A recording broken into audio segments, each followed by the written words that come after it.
She's worked in media for over 25 years. Her roles have included music director, program director, promotions, client services, probably a lot of other things in the office too that you didn't get the pay or the title, but jumped in. She currently holds 2 positions right now. She's the director of marketing for Sakamoto Entertainment. And as well as the executive director of the Saskatoon Zoo Foundation. So you have that annual zoo gala that's on in June, which is a fabulous event. She served on the Canadian Country Music Association board and was the chair of recently our 2017 Potash Corp Country Music Week that we just had here a couple of weeks. I see some of the faces that were at these events that are here tonight. And I do see some of the volunteers that were there helping out as well. She's was a devoted volunteer for the Jim Pattison Children's Hospital Foundation and still is, and Denny Carr's Secret Santa, Tourism Saskatoon, YWCA, the list goes on. She gives with her heart and with her time, and because of that, she was recognized at the 2017 Potash Corp YWCA Women of Distinction and was a recipient of the award for Arts, Culture, and Heritage. So with that being said, please put your hands together for my great friend Dawn, and let's get shaken with a twist. Thank you. Okay, so what hard questions do I have for you, Dawn? I mean, I know a lot about you because I changed in your room 2 weeks ago. You did. My husband even asked you what he should wear. Yeah, I know, now he's asking me. So 25 years in the music industry. And then, I mean, I've had a little dabble in it from being involved through you with the Country Music Awards. But you were a program director and music director and so on. And as a female, I mean, you made a name for yourself, and you've won a number of awards with the CCMAs, 6, I believe. Okay, just correct me if I'm wrong.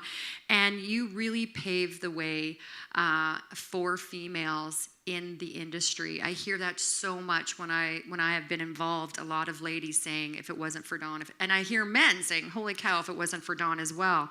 So, tell me, what are some of the obstacles that you encountered, and how did you break through that? We call it a glass ceiling, but I mean, in that industry, how did you become a trailblazer?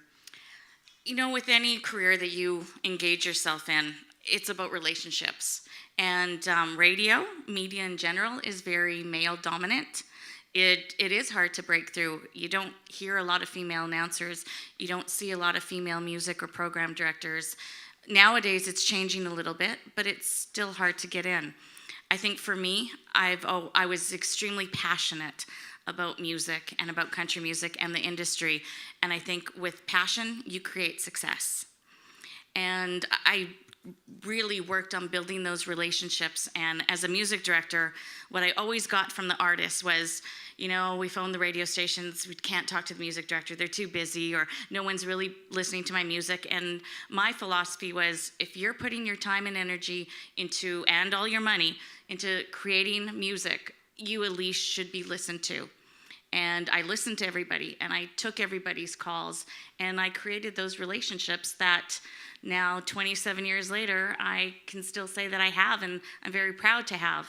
Mm-hmm. So do you think there's still some room for movement within the industry for females? Do you still see the struggle there now that you're out of it? But yeah, during Country Music Week, we actually had a panel about females in media, and it was a very interesting panel. One of the keynote speakers was a songwriter from Nashville, Liz Rose, and she's written hits for, she wrote Girl Crush by Lil Big Town, a couple Taylor Swift songs, and as far as females getting airplay, her comment was, some of them just release crap. It's just not good enough. You don't want to go into a radio station and say, hey, listen to my song, I sound like Miranda Lambert. Now, there's already a Miranda Lambert. You have to be unique. And it's hard with female voices. It's men, for some reason, have a different range. They can take a different range. They can take a different road. Females, I remember back in the day when I first started as music director, I'd have sales reps come in and say, you play 2 females back to back. How dare you? That's going to hurt our sales. And it was like, huh? Seriously? So I played a Reba McEntire and a Tammy Wynette song back to back, and you're going to lose a sale? Okay, we've got an issue here. But it's no different than people saying, well, I really don't like to hear a female talk on the radio, which is so wrong. because it's not so much, is it the female? Is it their voice? If you're on the radio, and I know we've got people in this room that have been on TV and on the radio, Leslie Courtney's over there and Trish Cheveldayoff, and they could connect to their listeners. So there's that room, but I think it's not a flaw, it's a hurdle, is that not all of us, but a majority of women still want to be mothers. And yet technology has changed now. Back in the day, like when I had my son 20 years ago, we didn't have, email. I couldn't go home with a phone, which, to be honestly, I'm very thankful that I didn't have that 20 years ago. But nowadays, you can stay more connected. But I think there still is a stigmatism that, okay, do you want to be a career woman or do you want to be a mom? Like sometimes they make you choose. And at a major market, if you're in Vancouver or in Toronto, you can go through 2 program directors or 2 general managers in that year that you're off. And you come back and you're totally off in a new direction. And you're kind of, okay, where do I fit in? And how am I going to stay in the industry? Yeah, more females are coming up now as music directors. But when I won music director, I was the first female to ever win in a major market. And now Amanda Kingsdale out of Ottawa has won the last 2 years. And I last won music director in 2007 is when I stopped being music director. That's a long time to have another female win. Yeah. So still a lot more room to grow and move in the industry, and with advice from you, I'm sure these ladies will get there someday. But with that being said, I was back in 2012 when we had the Canadian Country Music Awards here, and then again just recently. It was such a pleasure of you introducing me to a lot of these artists, the cute ones, of course. But they had such great things to say about you and stories about, if it wasn't for Dawn, she gave me that time. And some of them are now very established, Johnny Reid, Brett Kissel, and they shared some stories. Is there any stories or moments that you'd like to share with us? I've been really fortunate, and again, it's about relationships.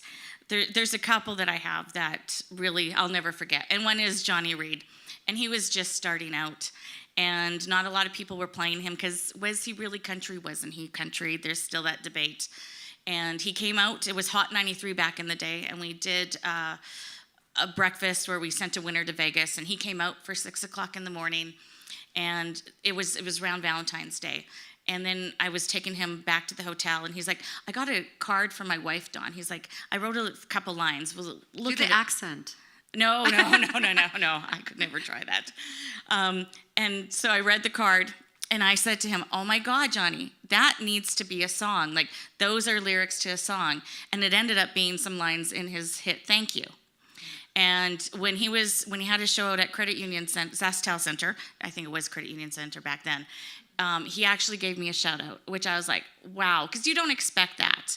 And with Brett Kissel, I've known Brett since he was like 10. I guess I'm aging myself.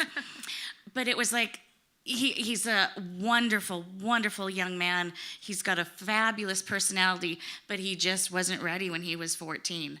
And it's just letting them know that, you know what, you've got the talent, but you can't play in the big leagues yet. And I was honest. And sometimes maybe I was brutally honest with them, but I don't know. I think I had a pretty good track record because, not to toot my own horn, a lot of them ended up having good success. Mm-hmm. And I think one of my best memories, and I know Leslie can attest to this one, it was 1995, and we were switching CJWW from 750 to 600 frequency because we bought CFQC, and her dad bought CFQC, and we were launching Hot 93, and they wanted, Michelle Wright. Michelle Wright was the hottest Canadian female, and they're like, we need Michelle Wright to switch the stations and launch the new one.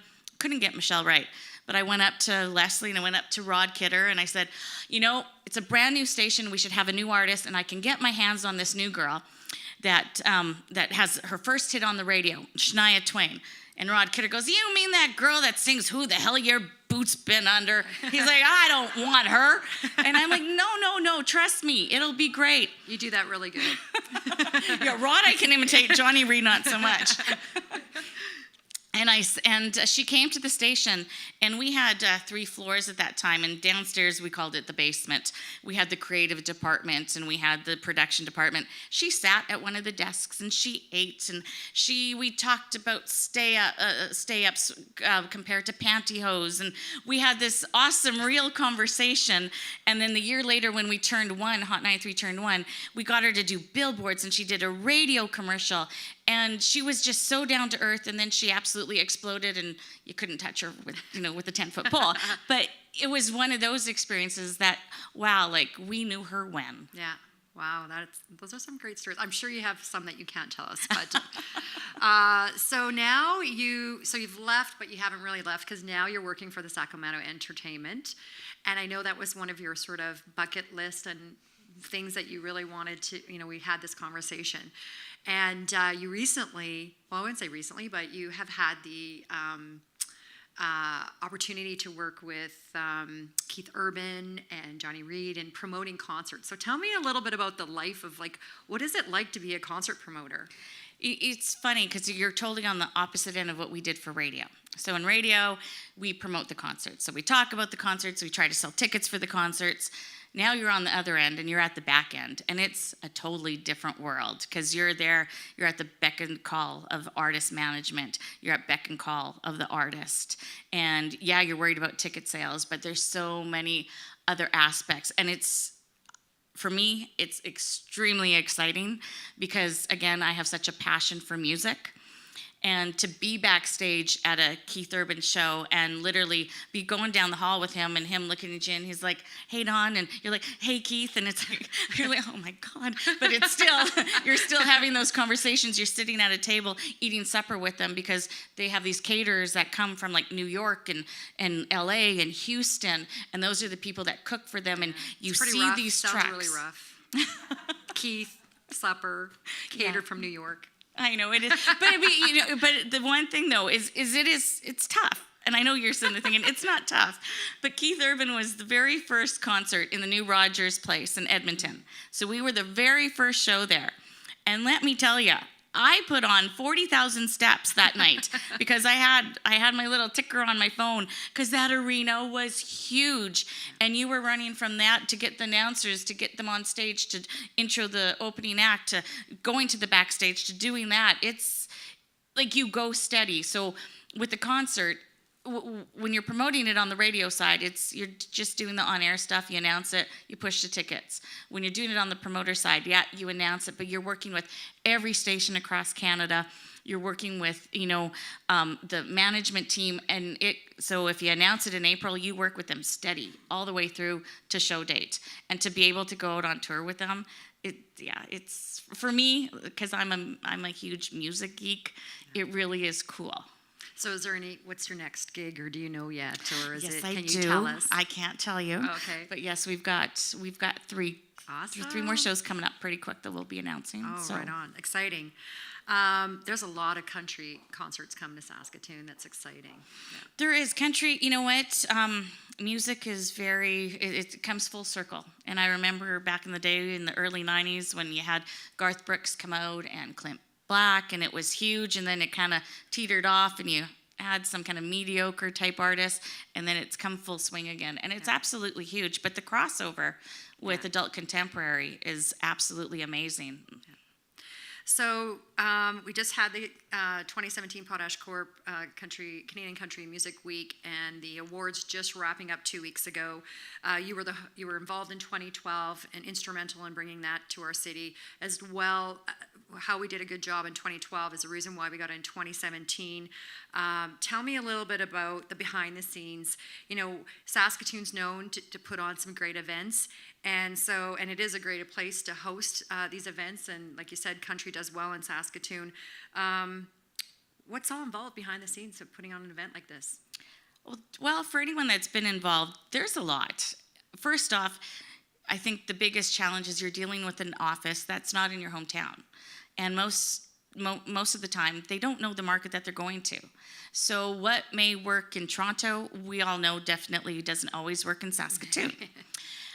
And you're also, we had quite a few challenges. We had the sponsorship person from the CCMA office leave to go to another job, and we had the president of the CCMA with 3 months heading into the event resign, and a board member step off and become the interim president. So that office they were dysfunctional for a little bit. They didn't have leadership. They were there was tons of loose ends. Nothing was tied up. But we pulled it off. And when I say we, I mean the 6 people that I had surrounding me. Because an event like this it's not done by one person.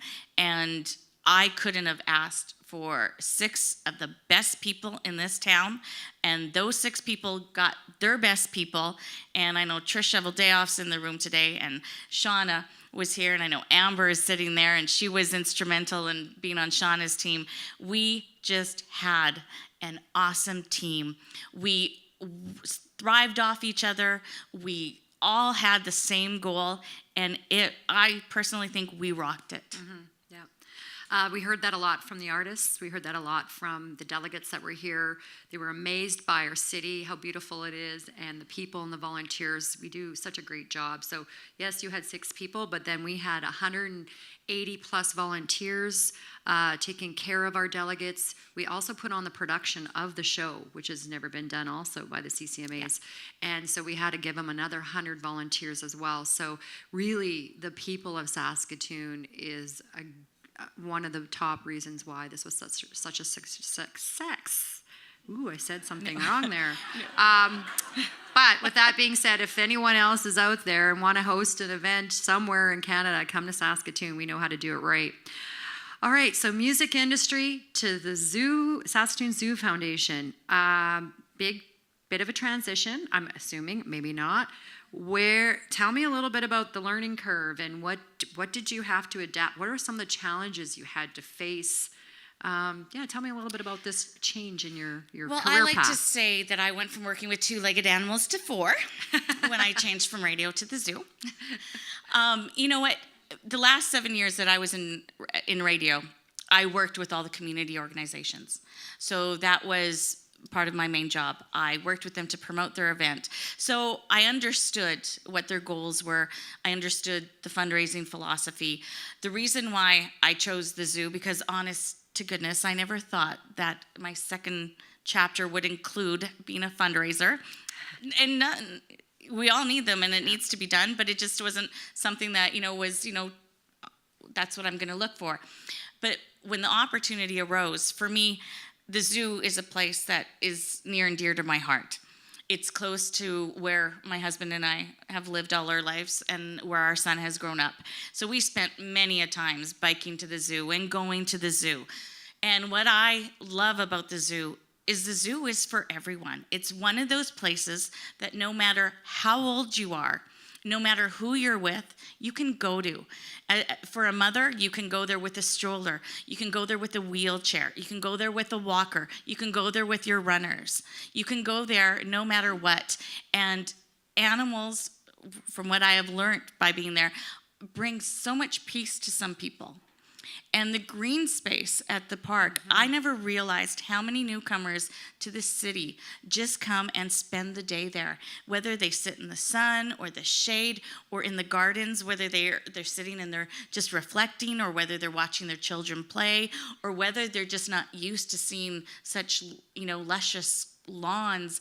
They will come and they'll spend all day there. It truly is a diamond in the rough that's a hidden gem that people don't realize is a top tourist attraction in our province. Mm-hmm. So for me to pick the zoo wasn't really a tough choice for me. I know I was one of the mothers with a stroller back in the day, but my daughter's 14, so I would still like to keep her in a stroller now, but that's not going to happen. But I was there in June at the Zoo Gala, and I was amazed with some of the transformation and the green space that you're talking about. And I was there in high heels, actually, and it was easy to walk the nice pathways that are there. Was this your first Zoo Gala that you just did? No, or it was my my second one? Yeah. So with that being said, I always end this formal part of my question and answer with the last question that I ask everybody. It doesn't matter, female, male, could be a group, it could be more than one. Who has been an inspiration to you? Well, I've had lots of people be an inspiration to me, especially close friends such as you, Shawna, and Trish, that's sitting in here today. A lot of females in country music have been an inspiration, a lot of the songwriters. But personally, there's two. One is a very late dear friend of mine, Derek Bachman, who was with Sass Music. Yeah. One of the kindest, smartest, most genuine, talented men that you'll ever meet. And him and I we were going to be doing Potter's Corp Country Music Week together. And with his untimely passing, it was something that I knew that didn't know if I wanted to do it without him. But I know that he was there with us last couple of weekends ago. And the other one, and as sappy as this may sound to some of you, is truly my husband. Oh, I met your husband. I'll tell him how to dress now, right? So, Yes. But I totally understand that. He's a sweet guy. He is. You know what? He's a go-getter. He doesn't sit still. And he's my biggest champion, but he inspires me every day. And we're, going on, 24 years, been together 28. And he's still my best friend. And so to me, he's the one who inspires me the most. So that is it with the formal part. But I will say there's the fun part that some of you may not be used to. I asked 7 questions. 7 why? Because 7's my favorite number. And so I have 7 kind of off-the-wall questions to really dig in deep and find some interesting facts about Dawn. I don't trust you. So with that, I'll start off really easy here. Okay. So where's your favorite place to relax and unwind? My house. Okay. Yeah. Favorite female artist, country artist? You know what? I will say Shania, just because I do have really good memories of her. But her music is just phenomenal. So she's one that I can play over and over and over again. So the next one is hidden talent. Can you sing country? I can sing in Ukrainian quite well. All right, another Ukrainian. Woohoo! But is that your hidden talent? No, you know what? It's funny, that question, because I've got a really good partner at the zoo, Judy Burkell. And we're just a two-woman team, I should say, at the zoo.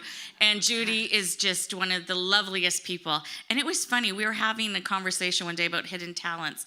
And she actually told me what mine was. And I was a little bit shocked. And but when I thought about it, she said, I have a way to engage people, but to excite them as well. And she finds that very calming in me. And I'm like, seriously? But when I kind of sat back and thought about it, and I thought, you know what? I think that's why in the country music world, in running an event like Potter's Corp Country Music Week, doing the Zoo Gala and again, also, I think it's also maybe the Ukrainian in me. You know how to bring people in, and it's like, okay, let's do this. We've got a job to do. Let's get it done, and let's do it together, and let's reap the awards after we see the finished product. Yeah, no, you did really, there's no way you would have sucked me in after the first year if you weren't engaging. And also she fed and gave us a few drinks along the way too. And we had a lot of fun. So you talk a lot about the Zoo Gala, the zoo and the different attractions in the green space. So what is your favorite animal?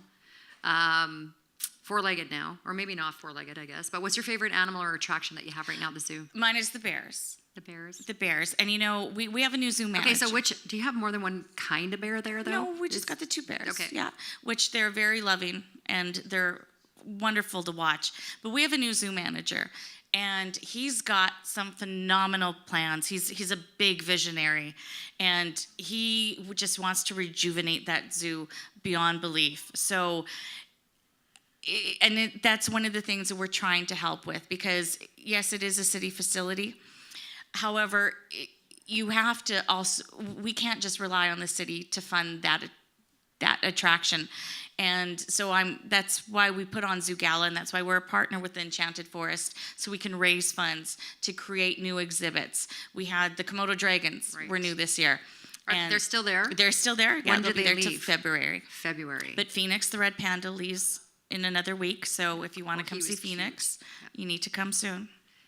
Now, do we have an announcement of what the Komodo dragons are going to be changed up with yet, or? We're working on a plan, okay. which is they'll be cuter than what the Komodo dragons are. Can you touch them, or at least there won't be like this big glass wall between you and them? Well, knowing Tim, he'll try to make it somewhat interactive. I'm sure he will. Yeah. Well, it sounds exciting. My other question to you: what's your pet peeve? My biggest pet peeve is, and how do I say this really like diplomatically? Oh, you don't have to. Rather Really? than, sometimes people have legitimate complaints of why they can't get something done. It could be a time restraint. It could be that they're sick. It could be that they have, a family issue type thing.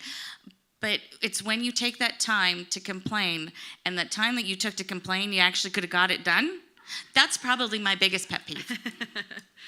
Yeah. Okay, we talked about a bucket list item that you already have accomplished, but what else is on one of your bucket list items? One of my it's hopefully coming true. Next, as I mentioned, my husband and I celebrate 25 years next year, and our son will turn 21. So we're going to combine it and do a Vegas trip. So that's on one of my bucket lists, to go experience the music in Vegas with our son. Awesome. And you have a great son. Blake Thanks. is awesome. Last question. Which country artist would you like to sit down and just have some good one-on-one, lunch, wine, whatever that might entail, and just really get to know? Oh, I think this won't be a surprise to some people. No, I'm not going to say Keith. Mr. George Strait. Oh. He has been my idol for years and years, and I've had the pleasure of meeting him a few times. And I think why I would want to meet him is he stayed true to his music. We've got a lot of bro country that's on now, but he's stayed true to his sound. He can still get #1 hits. But again, him and his wife have been married for over 40 years. And how do you sustain that? Because back in the day when he would have been traveling the honky tonks, he would have been having to stop by a payphone to phone her. There was no FaceTime and there was no email. And they had tragedy with the loss of their daughter, and I just want to sit down with him and the cutest little George Strait story I have is we were in Kentucky at the George Strait Festival, and I was so nervous to meet him, and I've never been nervous to meet anybody, but him I was, and I looked at him and I said, oh my God, this is now after my son's birth, the second best day of my life. The marriage got moved to third, and he looked at me and goes, are you from Saskatchewan? And I'm like, yeah. I said, how would you know? He goes, because you sound like you're from Saskatchewan. I'm like, okay, but I still love you.